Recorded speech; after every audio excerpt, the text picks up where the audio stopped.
वरिष्ठ नेता ज्योतिरादित्य सिंधिया के उनके समर्थकों के साथ कांग्रेस छोड़कर बीजेपी में आने के बाद पिछले 3 महीनों के दौरान मध्य प्रदेश में कई सियासी समीकरण बदल गए हैं। हालांकि 24 विधानसभा सीटों पर आगामी उपचुनाव से पहले बीजेपी की राज्य इकाई के पूर्व अध्यक्ष राकेश सिंह का दावा है कि इस बड़े दल बदल को लेकर पार्टी में कोई असंतोष नहीं है और सिंधिया व उनके समर्थक बीजेपी की संस्कृति में सहजता से घुल मिल गए हैं।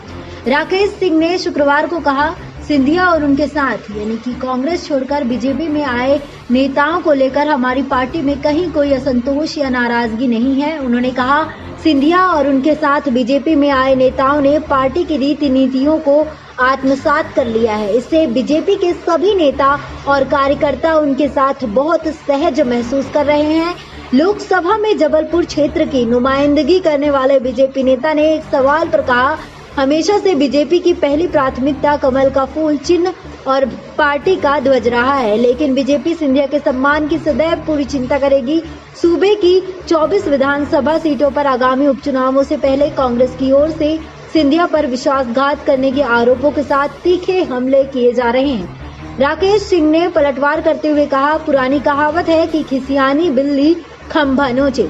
कांग्रेस के पास फिजूल के आरोप लगाने के अलावा कोई काम नहीं है।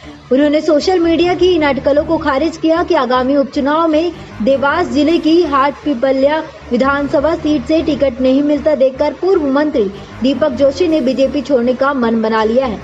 बीजेपी के पूर्व प्रदेश अध्यक्ष ने कहा, हम अफवाहों को नहीं रोक सकते, लेकिन जोशी ने गुरुवार तक बीजेपी की प्रबंध समिति की सभी बैठकों में शामिल होकर सकारात्मक सुझाव दिए हैं। वो आगामी उपचुनावों में बीजेपी के पक्ष में पूरी ताकत से काम करेंगे। हाटपिपल्या जोशी की परंपरागत सीट रही है, लेकिन आगामी उपचुनाव में बीजेपी उम्मीदवार के तौर पर पार्टी के नए नवेले नेता मनोज चौधरी का नाम लगभग तय माना जा रहा है।